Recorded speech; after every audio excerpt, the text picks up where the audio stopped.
वाले कहाँ समुद्र का सफर करते हैं, किनारों पर लहरें गिनने वाले कहाँ समुद्र का सफर करते हैं, महज गरजने वाले बादल कब धरती को तर करते हैं। बिना सोचे विचारे इंटरनेट के माध्यम से जो शिक्षा पक्ष में बिना किसी तरह के बहस करते हैं, वे गजब करते हैं, वे गजब करते हैं।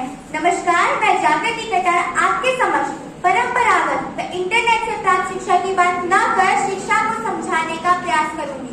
शिक्षा का अर्थ केवल ज्ञान प्राप्त करना है तो यह शिक्षा का संकुचित अर्थ है। व्यापक रूप से शिक्षा का अर्थ केवल बच्चों में मात्र ज्ञान की वृद्धि नहीं, वरन उनमें भावनात्मक, संज्ञात्मक एवं सामाजिक पक्ष को सीखने की प्रक्रिया उत्पन्न करना शामिल है, क्योंकि मनुष्य सामाजिक प्राणी है।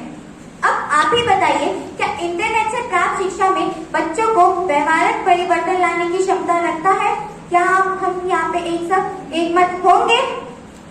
जी नहीं, मानने पर कतई नहीं। अब यहाँ पे हम प्रस्तुत करते हैं इंटरनेट से प्राप्त शिक्षा पे नकारात्मक प्रभावों के बारे में। इंटरनेट से प्राप्त शिक्षा में बच्चों को कक्षा कक्ष जैसा वातावरण नहीं मिलता, जहाँ पे एक बच्चा दूसरे बच्चे को शिक्षक से प्रश्न पूछने व प्रश्नों के उत्तर देते हुए देखता है, जहाँ पे शिक्षक बच्चों को सही उत्तर देने में उन्हें प्रोत्साहित करता है, जिसकी वजह से उनमें आत्मविश्वास की बढ़ोतरी होती है। अपने मन के विचारों को प्रकट करने से उनकी चिंतन शक्ति में विकास होता है।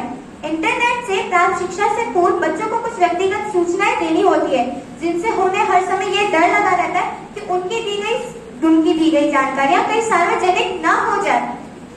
छात्र छात्राओं को शिक्षा प्राप्त करने से पूर्व उनके मन को समझना आवश्यक है, क्योंकि यदि किसी बच्चे को किसी भी महत्वपूर्ण शिक्षा को समझाने पे अगर आप उस पर जोर देंगे तो वो कभी नहीं समझेगा, परंतु आप जब उसके मन के भावों को समझा के उसको समझेंगे तो वह अवश्य समझेगा। इंटरनेट से प्राप्त शिक्षा में बच्चों को एक अलग ही दुनिया में जीने लेता है। जहाँ पे कोई भी बच्चा किसी भी इंटरनेट शिक्षा से प्राप्त करता है तो वहाँ पे वो एक मायावी दुनिया में जीने लगता है और एक अंतर्मुखी बन जाता है। विद्यालय में केवल शिक्षा ही प्राप्त नहीं करवाई जाती, उनसे शारीरिक गतिविधियां भी कराई जाती है, जहाँ पे बच्चों का मन मस्तिष्क स्वस्थ रहता है, जो कि इंटरनेट के द्वारा कतई संभव नहीं है। भारतीय शिक्षा नीति गुणवत्ता, वीरता और उत्तरदायित्व जैसे गुणों पर निर्भर है। यह इंटरनेट की पहुंच से बाहर है। कोरोना काल के प्रारंभ में जो भीड़ सड़कों पर भूखी प्यासी निकल पड़ी थी, क्या वो कभी ऑनलाइन शिक्षा की ओर बढ़ पाएगी? जी नहीं, मानने पर कदापि नहीं। और यदि किसी को ऐसा लगता है तो एकमात्र छलावा है। उसको मैं ये कहना चाहूंगी कि उम्र भर जनाब ये भूल करते रहे, धूल चेहरे पर थी और हम आईना साफ करते रहे। इसी के साथ मैं अपनी वाणी को विराम देती हूँ। धन्यवाद।